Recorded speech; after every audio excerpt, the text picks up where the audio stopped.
12장 1절과 2절의 말씀입니다. 자, 우리 다 같이 읽도록 하겠습니다. 2절밖에 안 되지만 너무나 중요한 말씀을 다루고 있기 때문에 그렇습니다. 자, 같이 읽겠습니다. 시작. 그러므로 형제들아, 내가 하나님의 모든 자비였으므로 너희를 권하노니 너희 몸을 하나님이 기뻐하시는 거룩한 산 제물로 드리라. 이는 너희가 드릴 영적 예배니라. 너희는 이 세대를 본받지 말고 오직 마음을 새롭게 함으로 권한을 받아 하나님의 선하시고 기뻐하시고 온전한 뜻이 무엇인지도 분별하도록 하라. 아멘. 오늘의 말씀의 제목은 영적 예배와 영적인 삶입니다. 그동안 여러분 설교를 통하여 배워왔던 로마서를 간단하게 정리해보면 1장부터 8장까지는 교리에 관한 부분입니다. 교리는 신앙생활 하는데 필요한 원리와 원칙 같은 겁니다. 이단들이 이걸 무시하죠.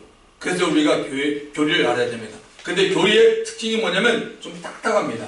그래서 가급적이면 교리는 우리가 많이 읽고 필요한 부분은 암송하는 게 가장 좋습니다.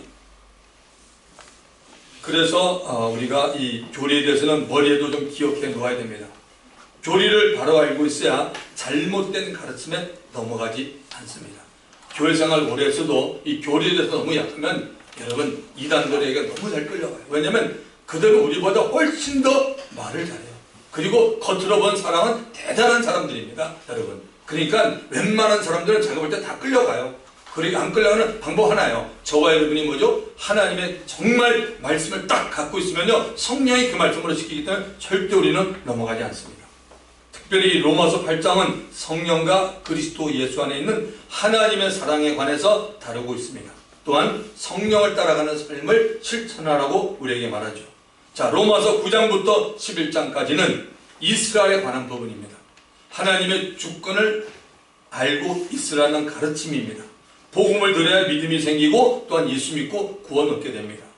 이방과 이스라엘은 복음으로 인해서 서로 원수의 관계가 되었습니다. 그러나 예수 그리스도가 재림하기 전 하나님이 먼저 택한 이스라엘을 불쌍히 여겨서 긍휼히 여겨서 택함 받은 자는 구원을 받게 하십니다. 그래서 그리스도 예수 안에서 유대인과 이방인이 하나 되게 하신다는 말입니다. 자, 이제 우리가 읽은 본문 로마서 12장을 보겠습니다. 로마서 12장 1절은 이렇게 시작됩니다. 그러므로 형제들아, 하나님의 모든 자비하심으로 너희를 권하노니 너희 몸을 하나님이 기뻐하시는 거룩한 산제사로 드리라. 이는 너희들 영적 예배니라. 여기 영어에 보면 urge라는 단어를 쓰죠. Therefore I urge you. 이건 뭐냐면 좀 급하다는 얘기입니다. 바울의 입장에서는 그동안 너희가 로마서 1장부터 11장까지 들었지. 근데 이건 너무 급하다는 겁니다. 왜 급하죠? 예배이기 때문에 그렇습니다. 우리가 이 땅에 사는 목적이 뭐죠? 예배 드리는 겁니다. 예배 안 드리려면 우리가 이 땅에 살 이유가 없는 겁니다. 그래서 성도들은 어디 있든지 우리가 반드시 하나님 앞에 예배를 드려야 됩니다. 자, 여기 보면 먼저 시작이 뭡니까? 그러므로라는 말을 알면 이 바울이 지금 우리에게 알려주고자 하는 내용을 이해할 수가 있습니다. 로마서 11장 33절부터 36절을 이해했던 성도라면 이제 12장에서 말하는 영적인 예배를 알아야 한다는 것입니다. 지난 시간에 봤던 부분인데 한번 다시 보겠습니다. 로마서 11장 33절부터 36절에 보면 깊도다 하나님의 지혜와 지식의 풍성하며 그의 판단은 헤아리지 못할 것이며 그의 길은 찾지 못할 것이로다. 누가 주의 마음을 알았느냐? 누가 그의 모사가 되었느냐? 누가 주께 먼저 드려서 갚으심을 받겠느냐? 이는 만물이 주에게서 나오고 주로 말미암고 주에게 돌아갑니다. 그에게 영광이 세세 있을지어다. 아멘. 하나님이 지상 만민 가운데 먼저 이스라엘을 택했지만 그들이 이방에게 여호와 하나님을 제대로 알려주지 못했습니다. 그리고 오히려 그들은 우상을 섬기며 하나님의 뜻대로 살지 않았습니다. 그래서 하나님이 여러 구약의 선지자들을 통하여 이스라엘 백성들에게 얘기를 했지만 하나님께서는 그들의 백성의 눈과 귀를 갖다가 멀게 하겠다고 계속적으로 말씀했습니다. 그래서 그들은 이 자기들 땅에 예루살렘 자기들 땅 즉 베들레헴 이스라엘의 그리스도가 왔지만 알지 못하고 핍박하고 배척하여 예수를 십자가에 못 박아 죽였습니다. 그런 가운데 하나님은 이방인들을 오히려 불쌍히 여겨서 그들로 하여금 그리스도를 영접할 수 있는 놀라운 은혜를 부어줬습니다. 자, 이사야서 65장 1절과 2절에는 잘 기록되어 있습니다. 하나님이 말합니다. 나는 나를 구하지 아니하는 자들에게, 이방 사람들입니다. 물음을 받았으며 나를 찾지 아니하던 자에게, 우리 이방 사람이죠. 찾아냄이 되었으며 내 이름을 부르지 아니하던 나라에 내가 여기 있노라. 이방인에 대해서 이래저래 얘기를 하고 있습니다. 내가 여기 있노라 하였노라. 내가 종일 손을 펴서 자기 생각을 따라 옳지 않은 길을 걸어가는 폐역한 백성들을 불렀나니, 이렇게 말합니다. 이방인들이 구원받는 모습을 보고 이스라엘로 시기하게 해서 그들 가운데 은혜로 택하심을 따라 남은 자를 하나님은 구원하십니다. 이것이 바로 죄인인 인간을 구원하시는 하나님의 깊은 지혜와 지식이라는 겁니다. 우리가 누리고 있는 지금 교회 시대, 은혜 시대는 예수님 재림하기 전까지입니다. 그후로는 참 감람나무인 이스라엘로 하나님 은혜가 넘어가 그들이 예수를 그리스도로 믿게 된다는 사실입니다. 이러한 하나님의 지혜와 지식의 깊은 것과 그의 판단에 대해 측량할 수 없음과 그의 길을 찾지 못할 것을 인정한다면 지금 바울이 말하는 로마서 12장 1절의 말을 들어야 한다는 겁니다. 만물이 주에게서 나오고 주로 말미암고 주에게로 돌아감을 인정하면 주님께 영광을 돌리고 바울이 권하는 로마서 12장의 말을 우리는 들어봐야 하지 않겠습니까? 자, 어떻습니까? 주를 사랑하는 성도 여러분, 저와 여러분은 하나님의 지혜와 지식의 깊은 것을 인정하십니까? 측량할 수 없는 하나님의 판단을 인정하십니까? 만물의 시작과 끝이 하나님에게 달렸음을 여러분 인정하십니까? 인정하신다면 바울이 권하는 로마서 12장 1절을 봅시다. 너희 몸을 하나님이 기뻐하는 거룩한 산제사로 드리라는 부분이 중간쯤에 나오죠. 자, 이것이 너희들의 영적 예배라는 겁니다. 만약 저와 여러분이 우리 각 사람의 몸을 거룩한 산제물로 드리지 않는다면 그 사람에게는 예배는 죽어있는 예배이거나 혹은 영적 예배가 되지 못합니다. 너희 몸을 하나님이 기뻐하는 거룩한 산제사로 드리라고 말합니다. 우리의 몸을 살아있는 제물로 드리는 것이 무엇을 말하고 있는지를 알면 내가 지금 영적 예배를 드리는지 알 수가 있습니다. 우선 우리들이 하나님 앞에 죽어있는 사람인지 살아있는 사람인지 보십시오. 하나님 앞에 죽어있는 사람이라면 죽어있기에 우리의 몸을 제물로 드릴 수 없습니다. 여러분 이해가 되십니까? 하나님은 죽은 제물 안 받아요. 하나님은 살아있는 제물을 받으시는 분입니다.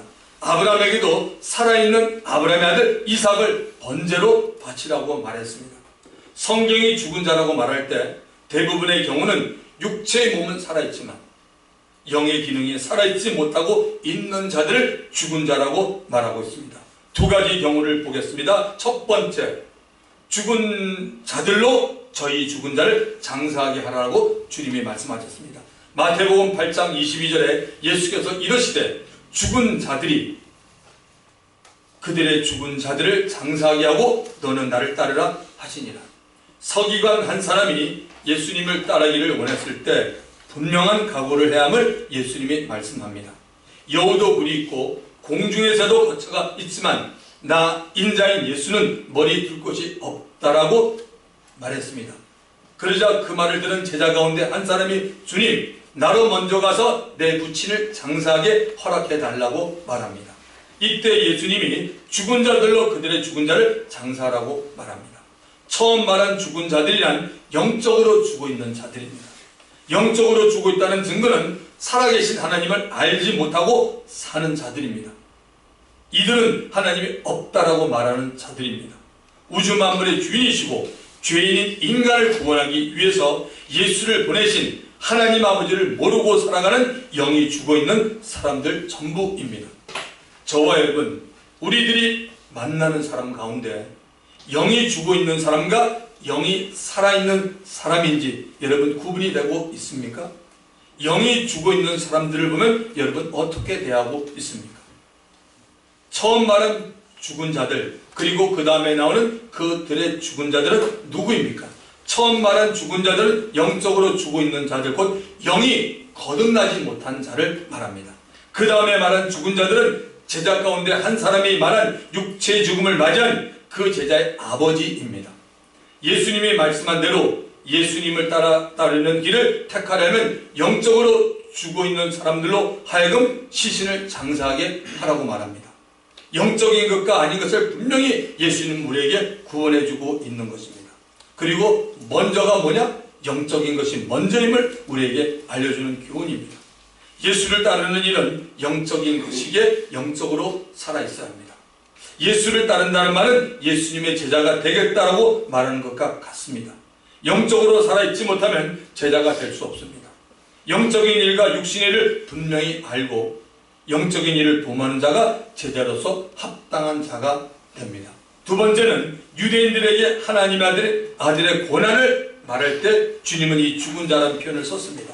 요한복음 5장 1절부터 18절에는 예수님과 유대인 사이의 안식일 논쟁으로 유대인들이 예수님을 죽이려고 합니다. 예수님이 안식일날 베데스다 연못에 찾아가서 38년 된 병자를 고친 일로 인해서 시비가 생깁니다. 예수님이 유대인들에게 내 아버지께서 이제까지 일하시니 나도 일한다라고 합니다. 요한복음 5장 18절 보십시오. 뭐라고 그럽니까? 유대인들이 이로 말미암아 예수님이 한 말을 듣고 이로 말미암아 더욱 예수를 죽이고자 하니 이는 안식일을 범할 뿐 아니라 하나님을 자기의 친아버지라 하여 자기를 하나님과 동등으로 삼으심이로라. 유대인들이 예수가 그리스도임을 알지 못하고 계속해서 예수를 목수 요셉의 아들이며 나사렛 출신으로만 보고 있습니다. 유대인들은 영적인 눈과 귀가 가려져서 예수를 하나님의 아들이요 그리스도라고 보지 못하고 있습니다. 그러니 유대인들과 예수님과 여러분 대화가 안 되는 것입니다. 우리들이 예수 믿지 않는 세상 사람들과 영적인 대화를 한번 해보십시오. 대화가 된다고 보십니까? 전혀 되지 않습니다. 예수님과 유대인들과도 영적인 대화가 전혀 안 되고 있었습니다. 요한복음 1장 11절에는 자기 땅에 오매 자기 백성이 영접하지 아니하였으나 그리스도가 유대 베들레헴에서 탄생하고 나사렛에서 살았지만 하나님이 먼저 택한 자기 백성인 이스라엘 사람들이 영적인 눈이 멀어 알아보지를 못하고 오히려 예수님을 멸시하고 천대와 박해를 가했습니다. 이때 영적으로 눈과 귀가 먼 유대인들에게 예수님이 죽은 자들에 관해서 말해줍니다. 요한복음 5장 25절 진실로 진실로 너에게 이르노니 죽은 자들이 하나님의 아들의 음성을 들을 때가 오나니 곧 이때라. 듣는 자는 어떻게 해요? 살아나리라. 영적으로 죽어있는 자들은 당시 모든 유대인들을 두고 한 말입니다. 하나님이 구약에 살고 있는 이스라엘 백성들에게 선지자를 통하여 자신을 나타내었지만 그들은 하나님을 제대로 알지 못했습니다. 우상을 섬겨왔고 종교적인 결심만 되었습니다. 하나님이 그들의 소행을 보시고 그들의 마음과 눈과 귀를 가렸습니다. 그들 유대인들은 영적 맹인, 영적 귀머거리가 되었습니다. 유대인들을 포함한 모든 인간들은 다 죄로 인해 각 사람의 영이 죽어 있습니다. 영이 죽어 있는 사람들에게 필요한 것은 바로 영이 사는 일입니다. 성경은 영이 죽어 있는 사람의 영이 사는 것을 다시 태어난다, 곧 거듭남이라고 말합니다. 요한복음 3장 6절에 보면 육으로 난 것은 육이요 성령으로 난 것은 영이니 Flesh give birth to flesh, but the Spirit give birth to Spirit. 바로 성령으로 해서 우리 영이 산다고 분명히 성경은 말합니다. 예수께서 십자가에서 피 흘려 죽으시고 죽은 자 가운데 부활하심으로 죄인들에게 거듭남의 길이 열렸습니다. 그러므로 다른 종교에서 말하는 중생에 따라 말을 쓰는 종교들이 있죠. 그 말과 성경에서 말하는 거듭났다는 말은 그 근원부터가 다른 것입니다. 세상에 살면서 하나님 계심을 몰랐던 죄인들이 하나님의 은혜로 복음을 듣고 예수를 믿어서 하나님이 살아계심을 경험하는 것이 바로 본 어게인 거듭남입니다. 성령께서 죄인들의 죽어있는 영을 살리는 것입니다. 너희 몸을 거룩한 산 제사로 드린다는 말은 육체의 소욕, 육체의 생각을 다 제물로 그리스도와 함께 십자가에 못 박는다는 겁니다. 몸은 여러분 생각에 따라 반응하게 됩니다. 많은 생각 가운데 어떤 생각을 우리가 마음에 넣으면 몸이 따라갑니다. 마귀가 벌써 시몬의 아들 가룟 유다의 마음에 예수를 팔려는 생각을 넣었더니라고 말합니다. 바울이 갈라디아에서 이 문제에 대해서 잘 표현하고 있습니다. 갈라디아서 2장 20절, 내가 그리스도와 함께 십자가에 못 박혔나니 그런즉 이제는 내가 사는 것이 아니요 오직 내 안에 그리스도께서 사시는 것이라. 이제 내가 육체 가운데 사는 것은 나를 사랑하사 나를 위하여 자기 자신을 버리신 하나님의 아들 믿는 믿음 안에서 사는 것이라고 분명히 말합니다.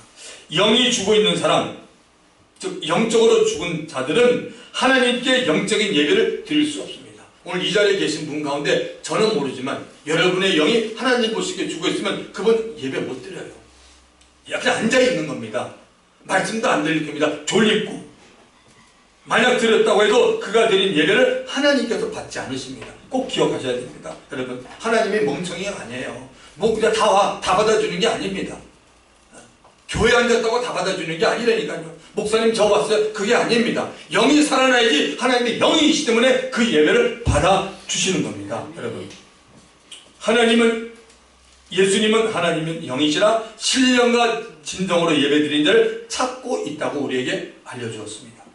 영이 살아있는 자가 하나님의 말씀과 성령으로 드리는 예배가 예수께서 말씀하신 예배요, 이 예배를 하나님께서 받으신다는 겁니다.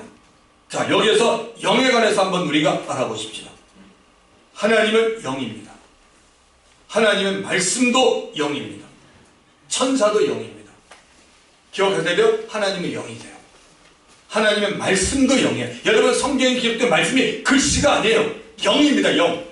자꾸 글씨로 생각하면 여러분 세상과 똑같다고 생각하는 그거 자체가 모순이에요. 여러분, 아닙니다. 말씀 자체가 여러분 영이에요. 그리고 보이지 않는 천사도 영입니다. 하나님 나라는 육안으로 보이는 나라가 아닙니다. 저기 보십시오. 나와 있잖아요. 하나님의 나라는 그래서 영입니다. Spirit. 성령도 하나님의 영이고 진리의 영입니다. 사람이 거듭나면 영이 살아납니다. 사람이 거듭나지 못하면 영이 죽어있는 상태로 있습니다. 여러분, 영이 죽어있는 상태로 여러분 이 땅에 삶을 마치면 여러분 천국 못 갑니다. I guarantee that. 제가 그건 분명히 합니다. 여러분이 거듭나지 않은 상태에서 여러분 삶을 마치잖아요. 영원히 여러분 천국 못 들어갑니다. 천국 못 들어가면 어디인지 아시죠? 그건 제가 얘기 안 할게요. 어디로 가는지 아마 알 겁니다. 성경은 둘 중에 하나 갑니다. 천국이냐 아니면 지옥이냐 이렇게 돼 있잖아요. 자, 그래서 성경이 말하는 거듭남을 경험하지 못하면 그는 영의 세계에 대해서 전혀 모르고 있는 자연인 보통 사람이거나 종교인은 될 수 있습니다. 로마서 8장 16절에 말하지 않습니까? 보십시오. 성령이 친히 우리 영, 저와 여러분의 영, 우리 영과 더불어 우리가 하나님의 자녀인 것을 증거합니다. 감정이 아니에요. 분명히 나오잖아요.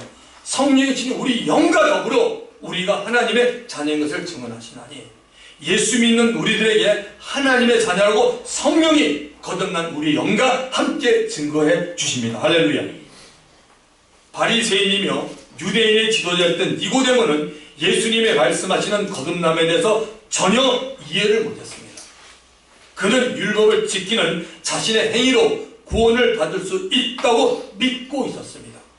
요한복음 3장 4절, 니고데모가 이르되 사람이 늙으면 어떻게 날 수 있사옵니까? 두 번째 모태에 들어갔다가 날 수 있사옵나이까? 이게 소위 구약 성경을 안다는 사람이 이렇게 말합니다. 영이 죽어있는 사람들이 이렇게 말하고 있는 겁니다. 예수님이 바람의 비유를 통해서 성령으로 난 사람에 대해서 설명해 줍니다. 바람이 눈에 보이지 않지만 바람의 현상의 결과는 보이듯이 성령도 이와 같다는 겁니다. 성령으로 난 사람도 똑같다고 말합니다. 바람이 어디서 불고 어디로 가는지 알지 못하는 것처럼 성령의 역사도 우리가 알 수 없는 것입니다. 바람이 인간의 힘으로 주관할 수 없듯이 성령의 역사도 인간 마음대로 할 수 없는 겁니다. 그래서 여러분 거듭난 것은 하나님의 정말 그 사랑이고 하나님의 능력으로 된 것입니다. 자, 그 다음 요한복음 3장 9절에 보면 니고데모가 이렇게 말합니다. 니고데모가 대답하여 이르되 어찌 그러한 일이 있을 수 있습니까? 예수님에게 예수님 어떻게 지금 주님이 말한 사람에게 거듭남이 어떻게 일어납니까? 라고 지금 물어봅니다. 예수님은 이렇게 말합니다. 니고데모야, 너 이스라엘 선생 아니니? 너 구약에서 너 성경 가리키는 사람 아니야? 구약 성경에 이 말이 나와 있는데 너는 아직까지 성경을 겉으로 보고 있구나. 성경 말씀을 깨닫지 못하고 있느라고 주님이 말씀합니다. 근데 우리가 지금 영에 대해서 보고 있는데 잠시 영에 대해서 우리가 조심해야 될 한 가지는 꼭 있습니다. 마귀와 악한 천사들도 영입니다. 귀신들도 영입니다. 그래서 성경은 모든 영은 다 어떻게 해요? 다 믿지 말라고 합니다. 그래서 우리가 분별할 수 있어야 됩니다. 자, 거듭나지 못한 이스라엘 사람들도 하나님께 수없이 예배를 드렸습니다. 구약에 보면 얼마나 많은 예배를 드린지 몰라요. 얼마나 많은 제사를 드렸습니다. 그러나 그들이 드린 제사는 하나님이 정한 원칙을 벗어났던 경우가 너무나 많았습니다. 그 정한 원칙은 바로 구약의 제사입니다. 희생제사입니다. 이 제사는 하나님의 아들 그리스도가 올 때까지만 유효했던 겁니다. 히브리서 9장 1절 첫 언약에도 섬기는 예법과 첫 언약은 구약을 말합니다. 구약에도 섬기는 예법과 세상에 속한 성소가 있더라. 히브리서 9장 8절 성령이 이로써 보이신 것은 첫 장막이 서 있을 동안에 성소에 들어가는 길이 아직 나타나지 아니한 것이다. 첫 언약인 구약 즉 율법에도 하나님을 섬기고 제사 드리는 절차와 성소라는 하나님이 원하던 장소가 있었습니다. 그런데 성소 안에는 하나님을 만나는 장소인 지성소로 들어가는 길이 1년에 한 번 제사장 가운데 대제사장에만 허용이 되었습니다.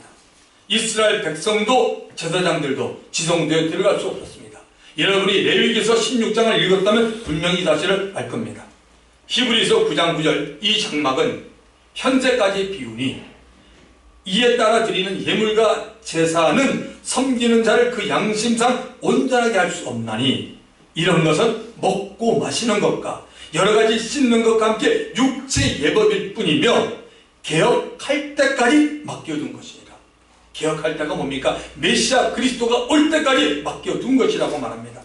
하나님이 왜 이렇게 하였냐 하면 구약에서 말한 제사와 그 예물로는 하나님 앞에 누구도 죄의 문제가 온전히 해결되지 않는 겁니다. 구약의 제사는 하나님 앞에 형식만 갖추는 것 뿐이었습니다. 그리스도가 이 세상에 와서 즉 개혁할 때까지 바꿀 때까지 진행되고 있었던 겁니다.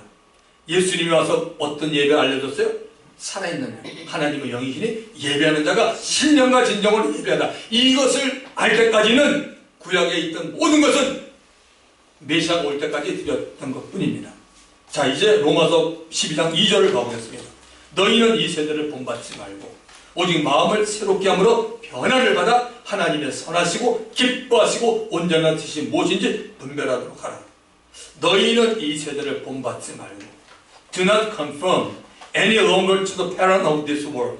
세상의 어떤 형식과 어떤 세상의 흐름에 더 이상 너희가 따라가지 말라고 분명히 말합니다. 바울은 로마에 살았던 하나님의 사랑하심을 입고 성도라 부르심을 입은 모든 자에게 그리고 우리를 포함한 모든 그리스도인들에게 이 세대를 본받지 말라고 말합니다. 영어로 보면 더 이상 이 세상의 풍조를 따라가지 말라는 겁니다. 각 사람의 의지로 세상 풍조를 따라가는 것을 금하라는 겁니다. 베드로가 이 부분을 이렇게 표현했습니다. 베드로전서 4장 3절 너희가 음란과 정욕과 술 취함과 방탕과 향락과 무법한 우상 숭배를 하여 이방인의 뜻 하나님을 모르는 자의 뜻을 따라 행한 것은 지나간 때는 뭐예요? 족하도다. 예수 믿고 나면 하나님 은혜가 정말 예수 믿는 사람 종교인이 아니라 정말 거듭난 사람은 뭡니까? 아, 이건 아니구나. 그래서 기도하고 하나님의 말씀을 듣고 성령이 나를 이끄니까 이런 것을 안 하게 된다는 것입니다. 성령이 역사하지 않고 이거 고치려면 못 고칩니다. 안 됩니다. 인간의 힘으로는 절대 고치는 게 아닙니다. 하나님이 이 땅에 하나님의 아들 예수를 보낸 것은 너희들 죄인들 어떤 행사를 고치는 게 아닙니다. 그거는 여러분이 정말 아직까지도 복음이 뭔지를 몰라요. 우리는 다 어떻게 살아도 여러분 이미 우리는 죄를 갖고 태어난 사람들이에요. 뭐 이렇게 전화하시거나 그냥 정도 차이만 있지 몽땅 다 하나님 볼 때는 이미 다 영이 죽고 다 지옥 갈 인생입니다. 하나도 여기는 애누리가 없어요. 다 똑같아요. 그 그래서 뭡니까? 공중권세 잡은 자 마귀를 깨뜨리기 위해서 예수님이 죽음을 경험하시고 그 피로 말미암아 우리에게 아버지는 죄사함을 주시고 주님의 부활로 말미암아 사망 권세 사단이 깨졌기 때문에 복음의 능력이 있는 겁니다. 이런 사람이 여러분입니까? 다 이것을 믿는 자가 천국이라고 어린 양의 생명록에 기록된 자지 이거 전혀 무시하고 여러분 어떻게 행위를 잘해보려고 천만의 말씀. 죄송하지만 여러분은 천국 못 갑니다. 행위 갖고 자꾸 주님 앞에 나올 생각하지 마십시오. 그거는 저절로 되는 겁니다. 그러니까 뭡니까? 하나님의 말씀을 자꾸 듣고 주님을 생각해보세요. 위의 걸 생각하다 보면 이 땅 걸 이기는데 위는 생각하지 않고 내 수준에서 저와 여러분의 수준에서 이렇게 살려고 하면 그건 100번 다치게 돼 있습니다. 정말 좀 고치자. 이건 정말 고쳐야 돼요. 우리 수준이 아니에요, 여러분.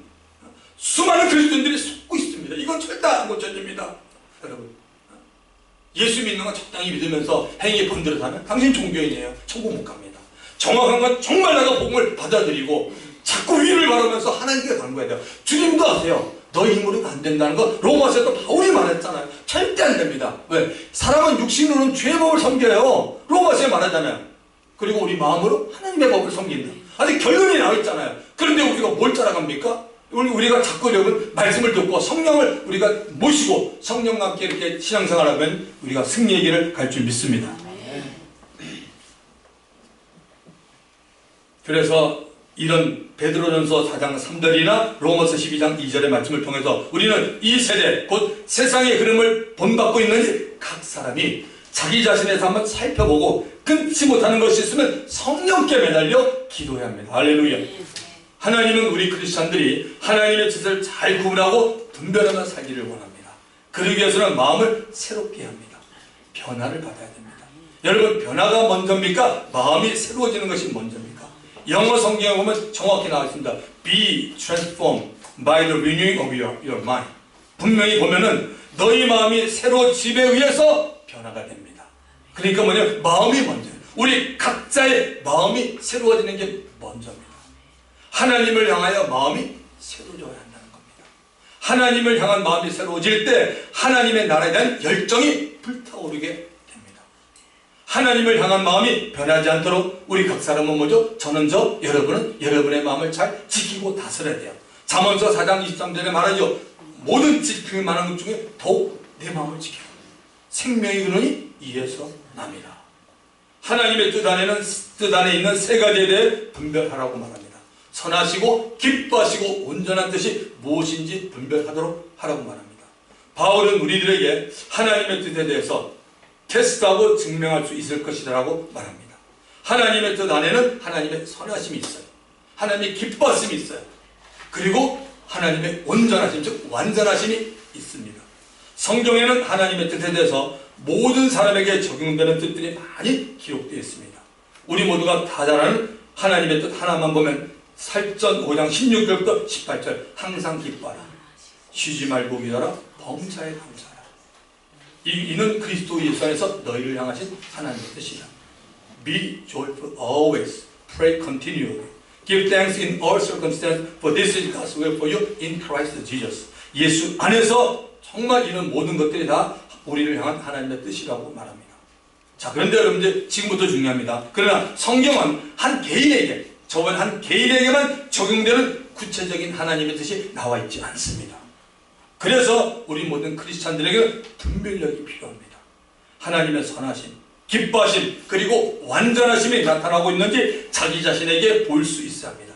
나의 생각과 삶이 하나님의 뜻에 맞게 사는지 6가지를 지금부터 제시해 드리겠습니다. 잘 기억하세요. 첫째는 하나님의 말씀이에요.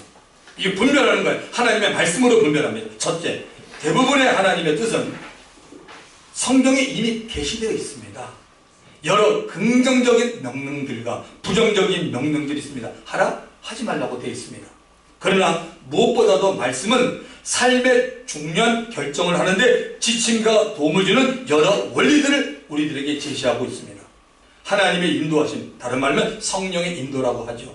하나님의 인도하심은 결코 성경 말씀의 가르침과 모순이 되지 않는 확신을 우리에게 줍니다. 하나님은 결코 하나님 자신과 반대되지 않습니다. 예를 들면 보십시오. 그리스도인은 부모에게 순종해야 하는지, 비그리스도인, 예수 믿지 않는 사람과 결혼하는 것이 하나님의 뜻인지에 대해서는 하나님께 물어보고 기도할 필요가 없습니다. 시간 낭비입니다. 이런 분 혹시 계십니까? 나는 좀 특이하다. 하나님이 나를 위하여 분명히 예외를 만들 것이라고 생각할 때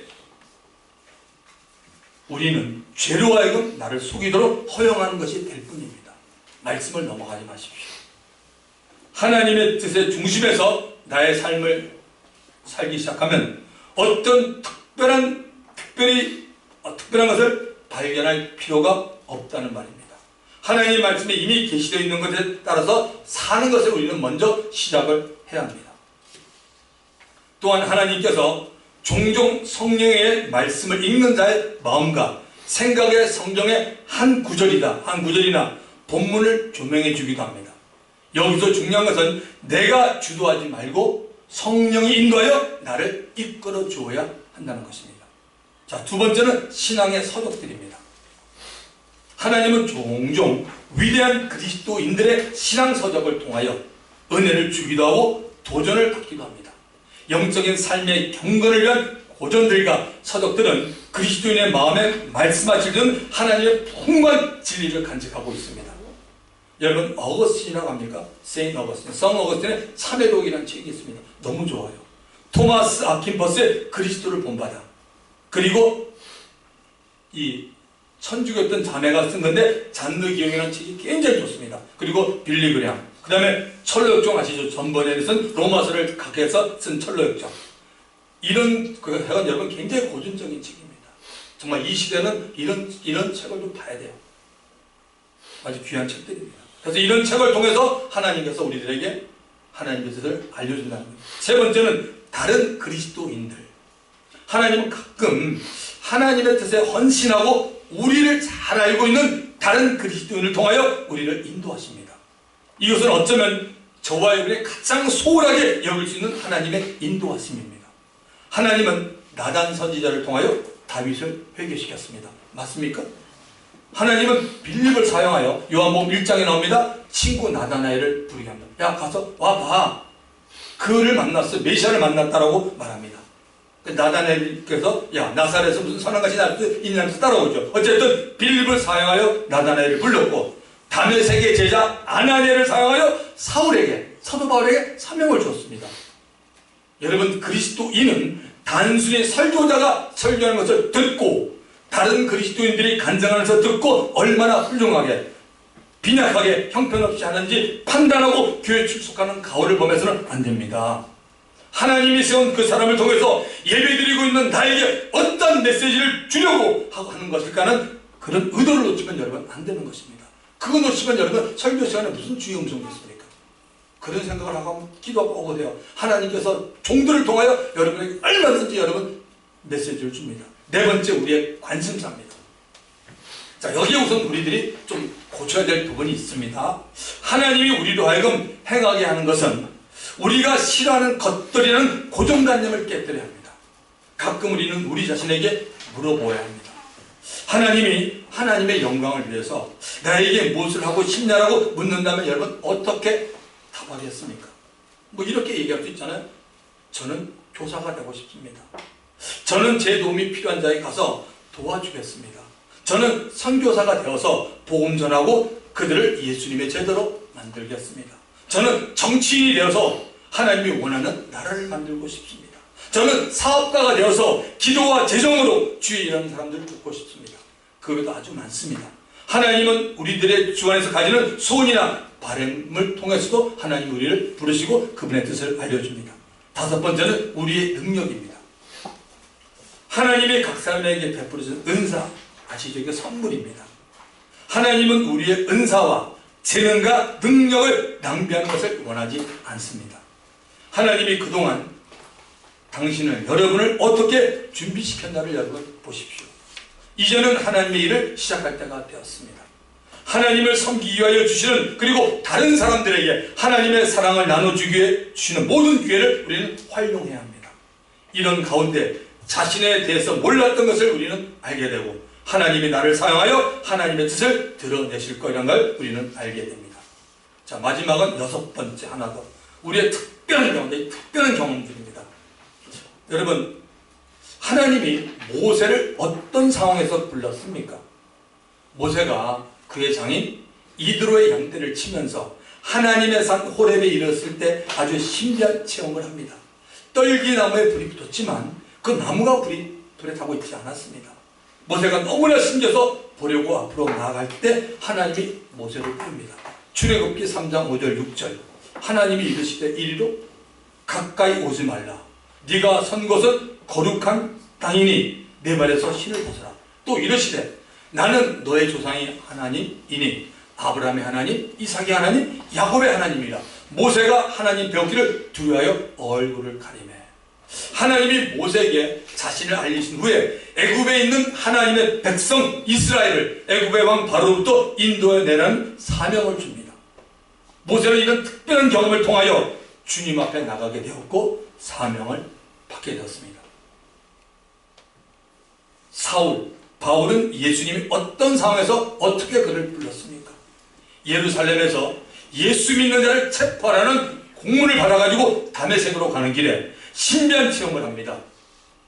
정오쯤에 하늘로부터 빛을 받고 그 자리에 그는 쓰러집니다. 그때 예수님의 음성을 듣게 됩니다. 그 자리에서 일어났지만 사흘 동안 눈이 보이지 않고 음식을 먹을 수가 없습니다. 예수님이 아나니아를 불러서 사울에게 가서 사명 주도록 합니다. 사도행전 9장 15절 16절에 보면 주께서 이르시되 가라. 이 사람은 사울이죠. 내 이름을 이방인들과 임금들과 이스라엘 자손들에게 전하기 위하여 택한 나의 그릇이라. 그가 내 이름을 위하여 얼마나 고난받아야 할 것을 내가 그에게 보이리라 하시니. 사울도 특별한 경험을 통하여 주 앞에 나가게 되었고 사명을 받게 되었습니다. 여러분, 하나님은 지금도 특별한 경험을 통하여 사람을 부르고 그 사람에게 사명을 줍니다. 하나님이 특별한 경험을 하도록 하는 이유는 여러분, 그들이 그런 경험을 통해서만 하나님 앞에 나오기 때문입니다. 저는 성경을 보면서 느낀 게요, 특별한 경험 좋지 않습니다. 무슨 얘기냐? 쉽게 이런 얘기입니다. 하나님의 아무개를 부르고 싶은데 너무 많아진다는 거예요. 이리 밴들 저리 밴들 이 사람 보내고 저 사람 받으니 얼마나 밴들 받아요. 가족도 보내고 친구도 보내고 모르는 길거리 사람도 보내는데 얼마나 밴들 거리는지 몰라요. 하나님이 하는 방법이 이런 겁니다. 아주 그야만 특별한 경험을 줘서 너에게는 나가야겠다. 그리고 하나님은 그렇게 부르는 사람은 뭐죠? 하나님은 사명을 줍니다. 그러니까 간증이 어마어마하다 그것 자랑을 타는다는 얘기입니다. 쉽게 말하면 많이 깨지고 많이 혼난다는 얘기입니다. 그리고 뭡니까? 그런 사람은 주님 앞에 붙잡혔기 때문에 주님이 처음 만났을 때 당신에게 준 그 사명 지켜야 됩니다. 어떤 때는 주님이 보고 계세요. 5년, 10년 동안 해도 저 친구가 해야 되는데 보고 있다가요. 나중에 하나님의 방법이 있죠. 하나님은 여러분 하나님의 영광을 위해서 우리를 내버려 두는 분이 아니에요. 여러분 예수 믿고 내 멋대로 할 때 좀 좋은 것 같아요. 천만의 말씀. 그게 좋은 게 아니에요. 간섭이 있을 때 오히려 좋습니다. 그래서 우리는 처음부터 말씀에 순종하는 사람들에게 되소서 그런 사람은 특별한 경험이 필요하지 않습니다. 저와 여러분 우리와 우리의 가족들에게 특별한 경험이 있지 않기를 저는 부탁드립니다. 제 손자 손녀 가운데도 마찬가지로 여러분에도 이런 특별한 일이 없기를 바랍니다. 오죽하면 그렇게 하겠습니까? 오죽하면 여러분 말씀을 마칩니다. 본문 로마서 12장 1절과 2절을 감정해 주시기 바랍니다.